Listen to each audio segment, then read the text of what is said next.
Hello, welcome back to the 2022 Lake of the Woods Board of Director Candidate Interviews. I'm Bill Lord. And with me is Cliff Wilks. We've been to this rodeo a couple of times already. That is correct.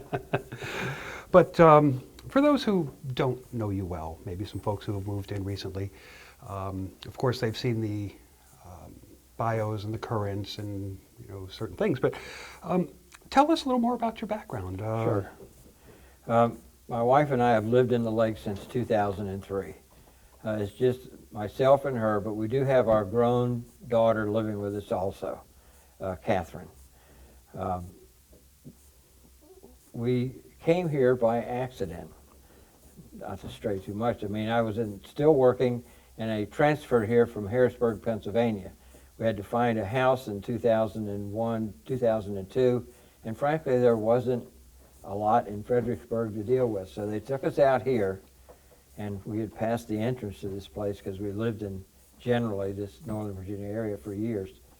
And they said, well, we'll take you out here. And I said, well, isn't that just a bunch of campgrounds? And they said, no, it's more than that. And they were right, and we bought out here, and we've been happy ever since with that. This is a great place to be, even if it was sort of wasn't the default as to what we wanted. I wanted to be able to walk into Fredericksburg and get on the train, but it's great being here, and I've retired, so it doesn't make any difference now about getting on the train. In my working life, I spent a lot of my career in the federal government, both with the Postal Service and the Patent and Trademark Office, in labor relations and employee relations, which is in of and by itself frequently contentious. But surprisingly, they decided that I would be in charge of awards also. So, that was the fun part of the job. I had to do hearings like a lawyer, but I'm not a lawyer, so all the lawyers out there don't say, that guy's not a lawyer. No, I'm not a lawyer, but I was trained in employment aspects of the law, and I presented cases in front of neutral arbitrators. But really, the best part of the job was sitting down with either the union or another employee in dire straits of some kind and coming to a settlement on it. And so I learned a lot about settlements, talking to people, and I think it set the groundwork for me to start working here in the lake in 2011. I joined the Rules Committee and the LCC Committee, and from then on through 2016, I was involved with the Rules Committee, and to some degree, lesser degree, I had backed out of LCC. And then in 2016, the board at that time gave me the responsibility of managing the Ad Hoc Pool and Fitness Center Committee, which was a thrilling and really rewarding experience because we had 13 folks on it, or 12 folks on it, and they all had different opinions. So we successfully executed the mandate that we were given despite all that. So that was a lot of, that was very rewarding to do. But the processes that I was involved with were frankly diligence, hard work, and attention to detail were a requirement. So at some point, 2017, I decided to run for the board, and I was elected for a 3-year term.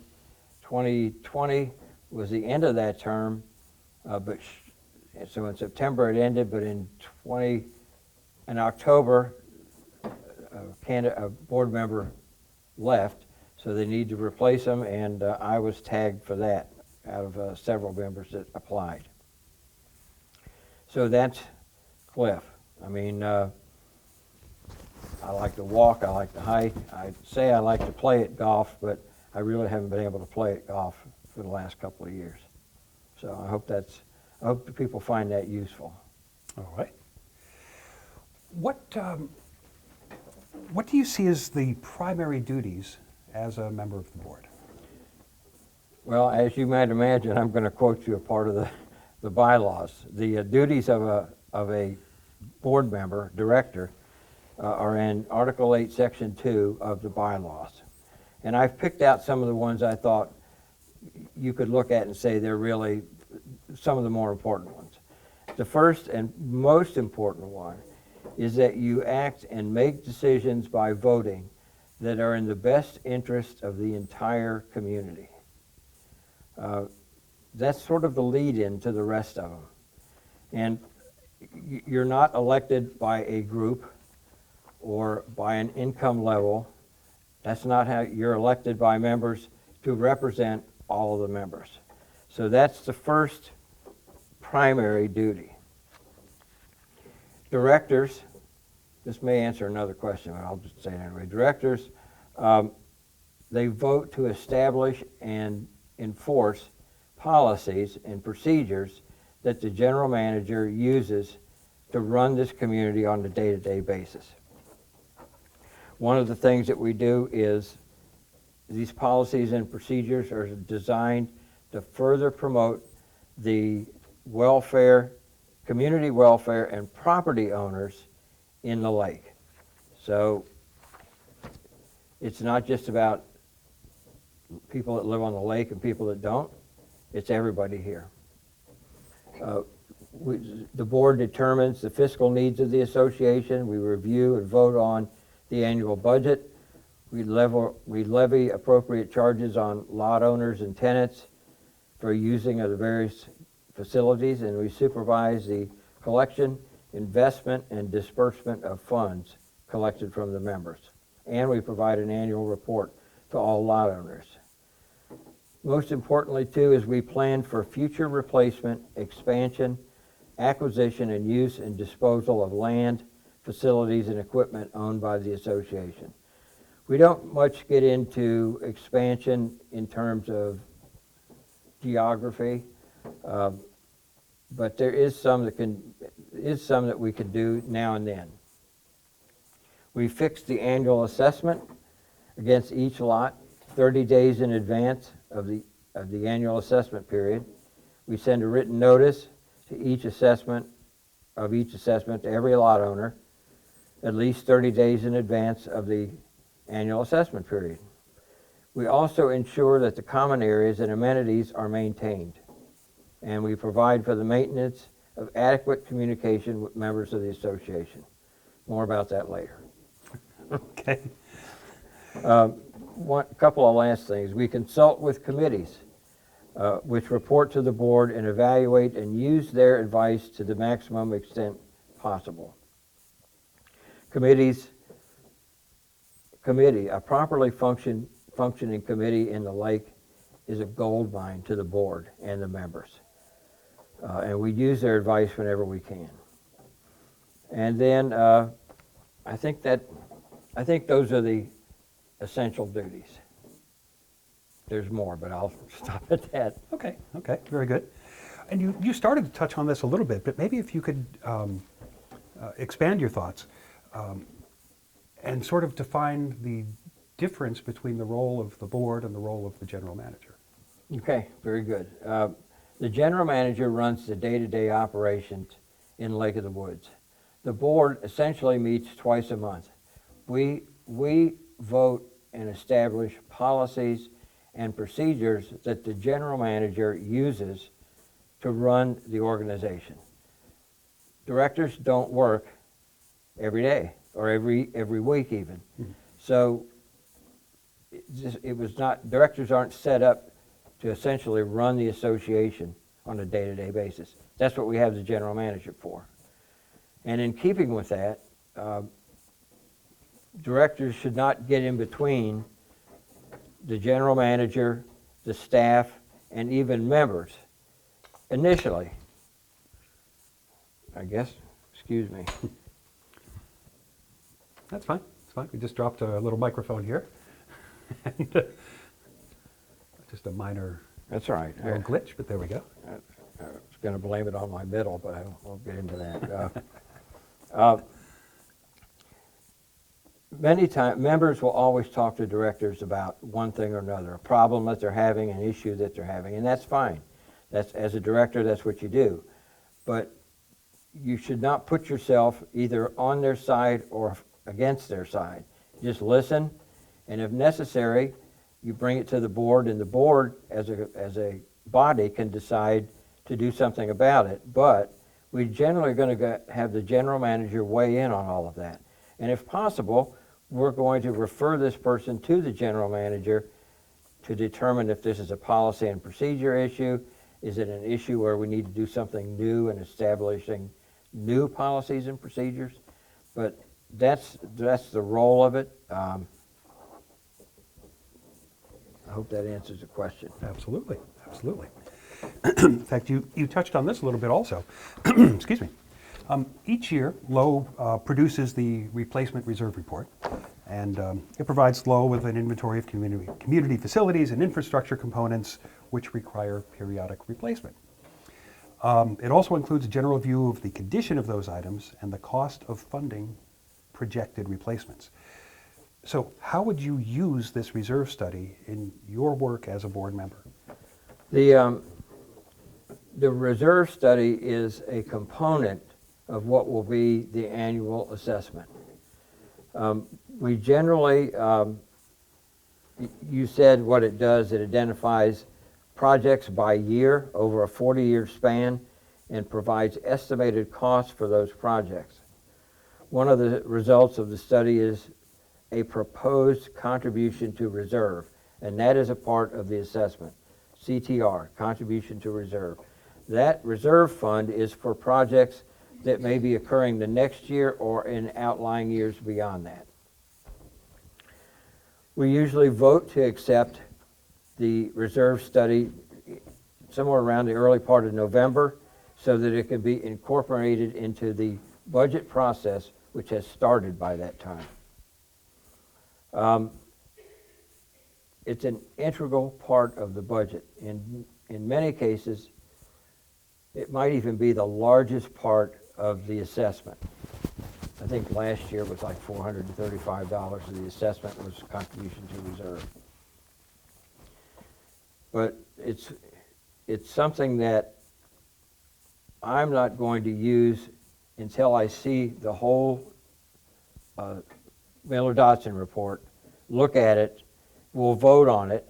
I'm one of 7, so we have to, 4 of us have to vote to accept it.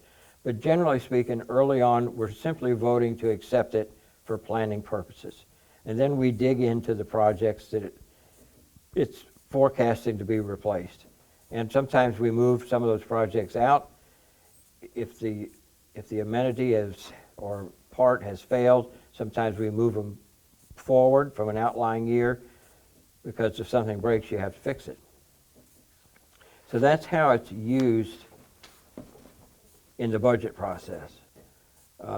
It's a little more complicated this year because we have the AMT report on stormwater management and lake health. And we have that too, and that's going to be integrated into the Miller-Dodson report. So it's hard to say now exactly which one of the projects that are identified I'm in favor of, although we'll talk about that in a little bit too. But because there's at least 2 I want to talk about.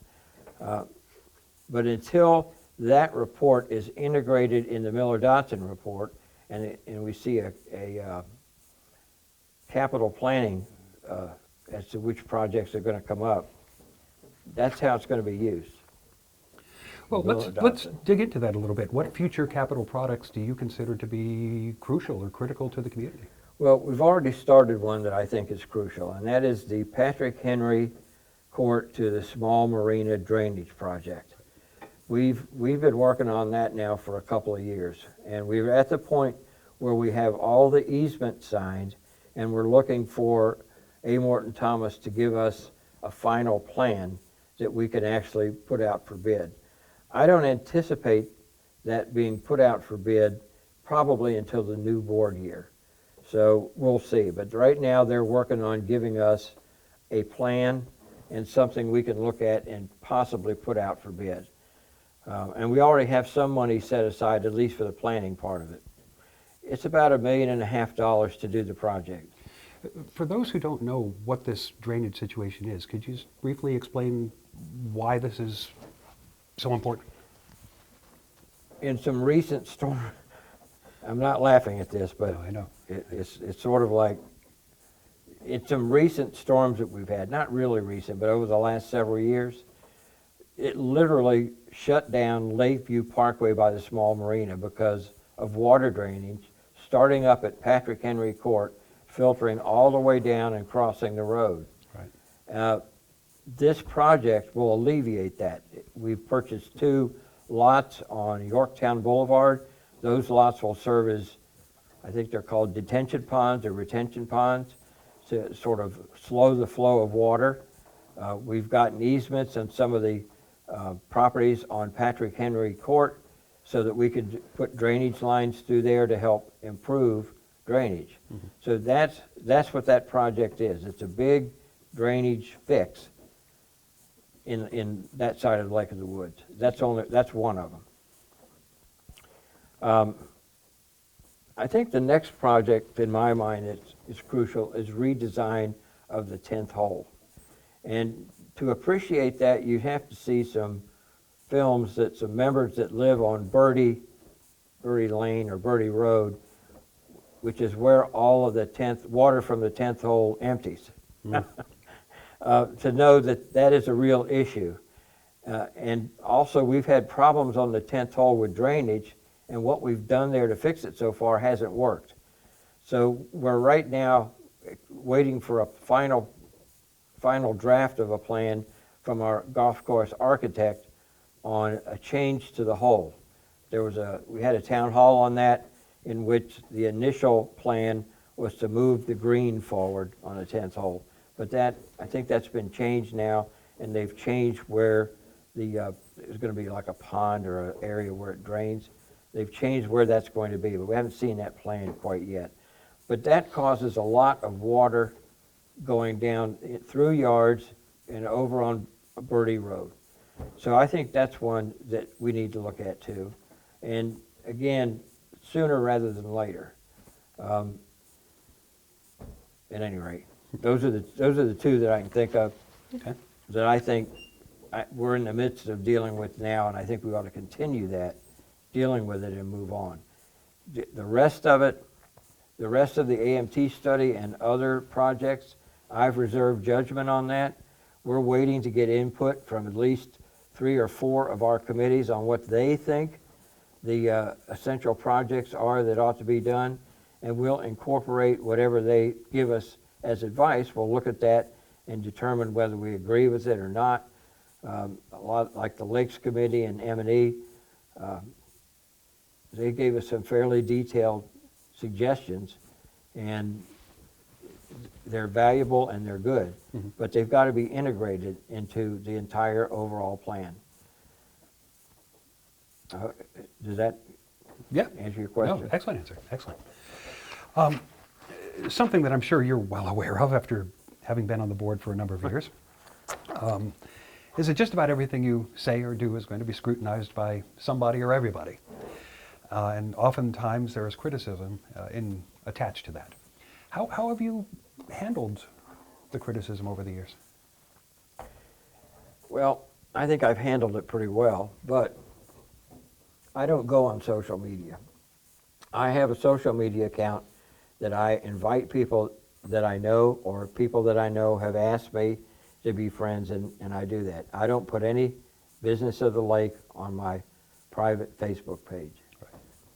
And I think that for me, that's a good way to handle it, because I am not one, if I'm prodded, I tend to answer, and I answer directly, and sometimes people don't appreciate directness. And the fact is that a lot of messages that are put on social media are more rants than they are messages, and you can't, whatever you say is not going to be enough, other than I surrender. It's not going to be enough. So I just stay away from social media, because if people want the board to know about something, they can write the board at board@loa.org, and the entire board sees it, and we can determine to answer it, not answer it, etc., deal with it. That's one way. The other way is people can email me directly, bodcdwilks@gmail.com. I'm sorry, at outlook.com. I'll answer it. It's not the official answer of the board because the board secretary does that.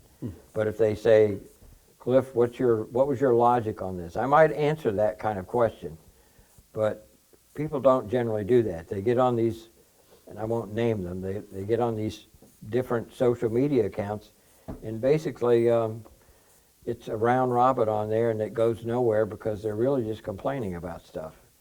And it's all right for therapy, I guess, but if they want something done, they really should write the board or board members directly. And really the best thing to do is write the board directly and identify themselves by lot and section number. If they're not willing to do that, then whatever you send to the board is not going to be looked at favorably, regardless of what it is. You're supposed to identify yourself by lot and section number when you write the board, so we know who it is. Because we're not required, we're not even really required, but we're not required at all to answer a non-member. So if somebody from outside this organization or outside the lake sends us an email, they get this address, if they don't live here, we're probably not going to answer them unless they're, a government official, and that's a different story. So that's how I deal with social media. So given all of our channels of formal and informal communication that we have in Lake of the Woods, do you see any other ways that we can communicate more effectively between members and the board per se? I don't know of any new ways that people can communicate with the board. I mean, we have so many ways that we communicate with people. We have the Facebook page, we have the email blast, we have lake currents, we have committees that people can go to and express their ideas to the committees, and if the committee finds merit to it and it's part of what they do, then we'll hear about it that way. It's easy to communicate with the board if people want to communicate with the board. So there's nothing new that I could come up with. I mean, we have so many electronic ways of people contacting us. If somebody thinks of something new, they ought to patent it and sell it somewhere. But I don't have those kind of ideas. Well, I know that a lot of times when people are writing to the board or to the general manager, a frequent response is get involved, join a committee. Right. Do you have any ideas as to how to encourage that new blood into the committees here at Lake of the Woods? I don't think that there's a big method to get people to join a committee. I find with me the best way is when I talk to people.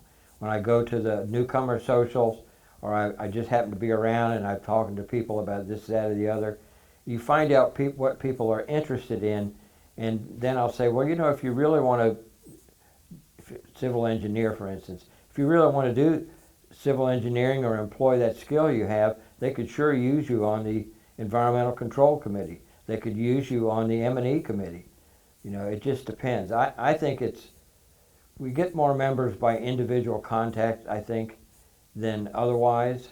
Although I do think that the recent committee fairs generated some interest, and we got some people that joined after the committee fair. So those kind of things are helpful, but that's not new, and I didn't think of them. So, they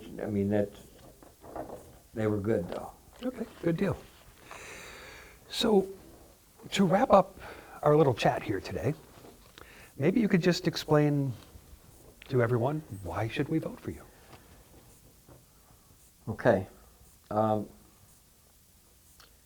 of this I guess I've already talked about, but I'm going to do it again, just to sum it up. Members should vote for me because I have skills honed by years of experience, first in my working life, in labor and employee relations in the Postal Service, and I can assure you that's a contentious area for labor relations, and then for the Patent and Trademark Office also. I retired in January of 2009. In 2011, I joined the Rules and LCC committees here at the Lake. I was elected to the Board of Directors in 2017, then elected as Vice President in 2018, and President from September 2018 through September of 2020, 2 years. I've served on the current board since October of 2020, and I was elected again in September of 2021. These experiences have prepared me to further contribute to the betterment of the community. I show up for board meetings. I'm prepared to make motions and vote on them. I also know how to get along with the board and board members, even when some board members were more spirited than others. We found ways to work together. I'm a big believer in consensus because as a board member, you're one of 7 votes. So if you don't have 3 more people beside yourself in favor of what you're proposing or what you're discussing, it's not really going to go anywhere. And many people don't realize that. They think if they get on the board, they say this and that's the way it's going to be. But that's not the way it is. It's a board, and that way 7 votes, 4 is a majority. So I think people should vote for me because I have experience and I'm ready to go, and I take this job seriously. And it is a job to me, and I take it seriously, and I want to do right by the association, regardless of your property value or location. Very good. Thank you. Well, thank you for serving in the past and for running again. We appreciate it, and best of luck. Thank you, sir.